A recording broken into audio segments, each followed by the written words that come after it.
Good evening, ladies and gentlemen. Welcome to the Town of Lexington Board of Zoning Appeals meeting. This meeting is being broadcast live on the Town of Lexington's YouTube channel.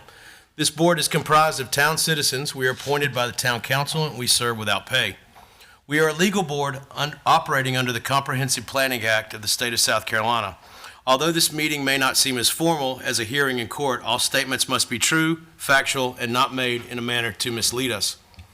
Please understand that we must make our decisions within the parameters of state law. State law requires us to grant a variance if and only if we find each of the following four statements true.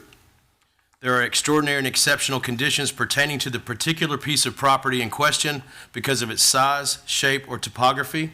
These conditions do not generally apply to other property in the vicinity. Because of these conditions, the application of the ordinance to a particular piece of property would effectively prohibit, unreasonably restrict the utilization of the property. The authorization of the variance will not be of substantial detriment to the adjacent property or to the public good, and the character of the district will not be harmed by the granting of the variance. Moreover, state law prohibits us from granting a variance simply because the property could be used more profitably if the variance is granted. We are not concerned with the use of the property. The use of the property is determined by others. We ask that you please confine your remarks to the issue at hand. Should we make a decision that you believe is incorrect, you may appeal your decision to the circuit court within a certain time limits provided by state law. In case that such appeal is made, it is important that the circuit court knows who testified at this meeting. Please sign in on the sign-in sheet and identify yourself before speaking. Thank you very much and welcome to the meeting. John, what is our first variance request?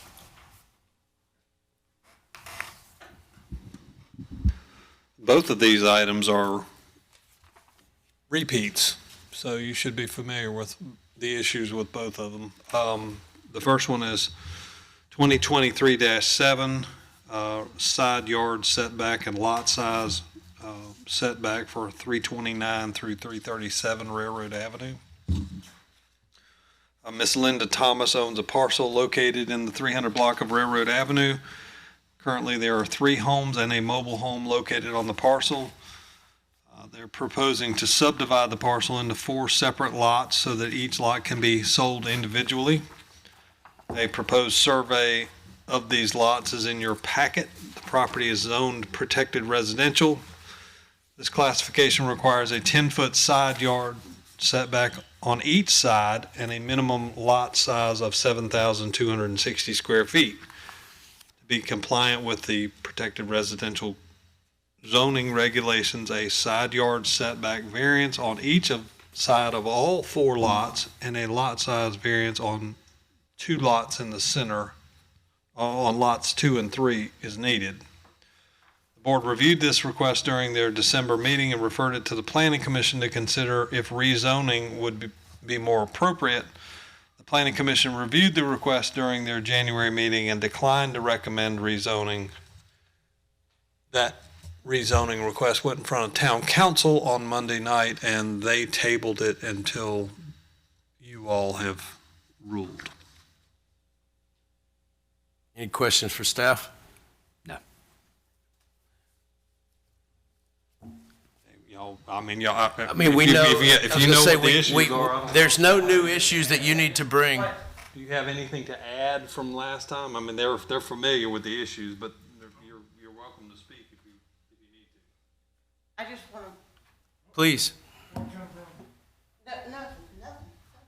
He's not hearing. Should I sign in here somewhere? We can take care of that. Okay. All right, I'm Linda Thomas, the owner of the property. And I just want to say that we have followed every guideline that was put before us. My husband is a general contractor licensed in 3 states, retired in 2 states, and fully licensed in the state of South Carolina. We've pulled every permit. We've did everything that we were supposed to do. And now we feel like we're kind of being punished, so to speak. I hate to use that word for lack of knowing a better word, that we can't do what we want to do and retire. Thank you, Ms. Thompson. I appreciate it. Any questions for the applicants? No. All right, we'll discuss. Yes, John? I'm just getting the sign-in sheet Okay. from Thank you. Thomas. We'll discuss. We talked about this last month, and for the record, thank you for going to zoning and talking to them. I'm sorry it didn't work out that way. We're glad, or to planning and coming back. We appreciate you taking that step last month. After looking at this and having some understanding of what went on with planning, I understand why planning said Right. no. Yeah. That literally could be a detriment to this area. So, Yeah. yep. Well, do I have a motion for this variance?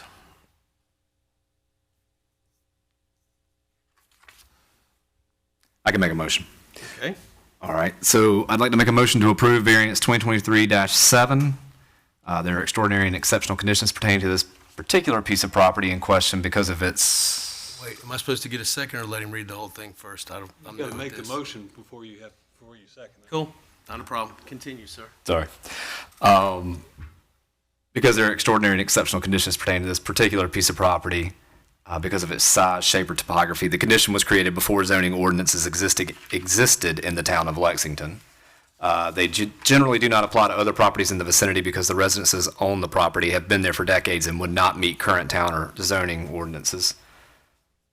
Because of the conditions, the application of the ordinance to this particular piece of property would effectively prohibit or unreasonably restrict the utilization of the property. Without granting this variance, the residents would not be able to purchase these homes, thus providing affordable home ownership. And then the authorization of a variance will not be of substantial detriment to the adjacent property or to the public good, and the character of the district will not be harmed by the granting of the variance. This variance would improve the public good by allowing the current renters to remain in their homes, which will be able to purchase and become homeowners with no effect on the surrounding property. The only thing is that I want to make this conditional, that if the current dwellings are ever removed, torn down, or destroyed, or if any new structures, are built on any of the properties, they must follow all the ordinances in place at the time of new construction. Okay, I have a motion. Do I have a second? Second. Roll call vote, please. Yes to the motion. Yes to the motion. Yes. You have your variance. All right. Our second item tonight, John?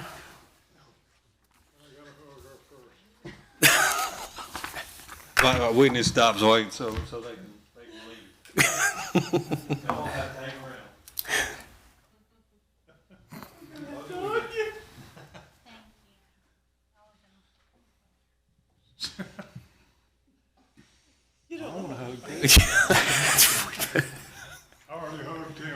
There's our hug from up here.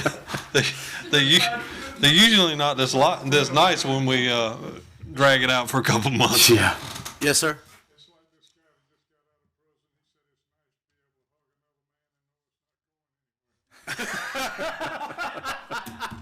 And there's that. All right, John, you got to follow that. I can't. I'm gonna leave that one alone. Oh, mercy. I love it.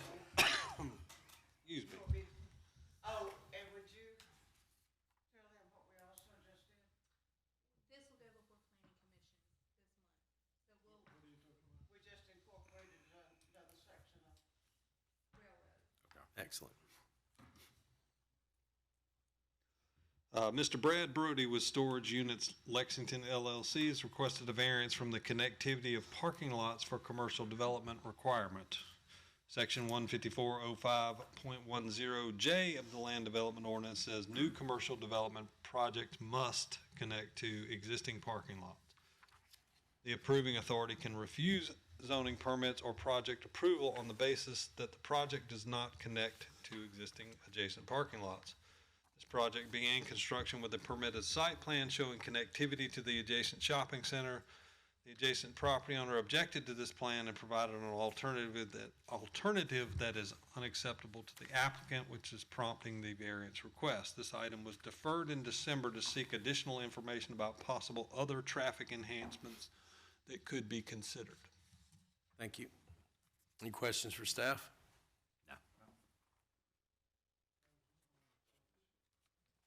Good evening. I'm Tom Britt with HB Engineering, representing the development team.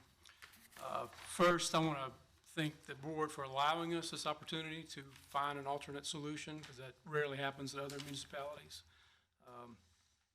We listened, of course, last time and focused in on the right turn lane. And I think, as you know, that's on the town's list of needed traffic improvements. We think that that right turn lane will have much greater impact and benefit to the area than connecting our parking lots. We met twice with town staff, Mr. Hanson, Mr. Edwards, and we think we've come up with an approach that can be agreeable to everybody. We are proposing to do all the work associated with the right turn lane to get it to the point of construction. That work would be right-of-way acquisition, surveying, utility coordination, engineering, and permitting. By doing this, this project, which I think is currently number 6 on the list, would probably move to the top. In addition, we would also record an easement so that the property to our west in the future will have legal right to connect when conditions allow that to happen. We hope you'll consider this and vote favorable. Thank you. Any questions for Mr. Britt? Question? Is anyone here to speak against? We'll now discuss. I'm pleased. I think the conditions that they're under, that we talked about last month, are insurmountable, is maybe a word. Right. Unless he's Definitely hiding, unreasonable, unless he's hiding a huge amount of money in somewhere. So, Bridge. I agree. I think they've gone above and beyond. Yeah. Came back and did exactly what we asked of them. So that's good. perfect. Well, I will make a motion. Where's my little cheat sheet here? I'd like to make a motion to approve the variance for, I think this one is -8. -8. Yeah.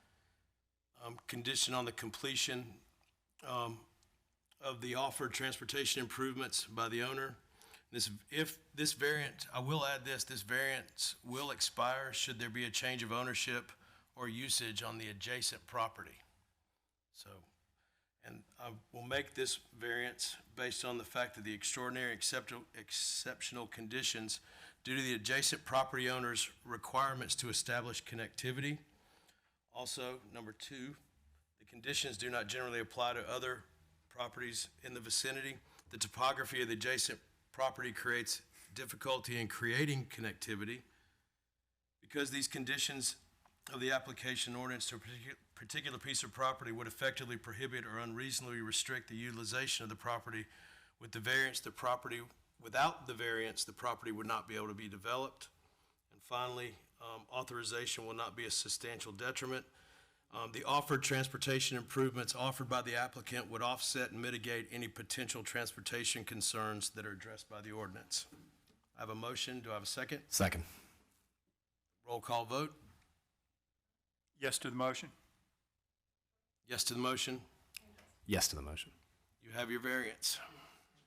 Thank you. I don't know if you heard what he said, or what just said, but thank you for listening to us last month, and thank you for figuring something out. We appreciate working alongside.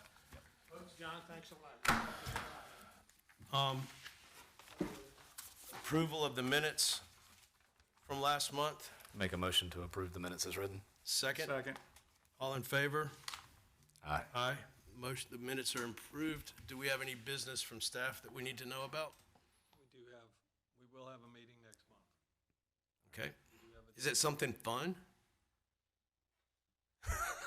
Did you see? The one that I remember is not particularly interesting. What will be the date of the meeting next month? On what day?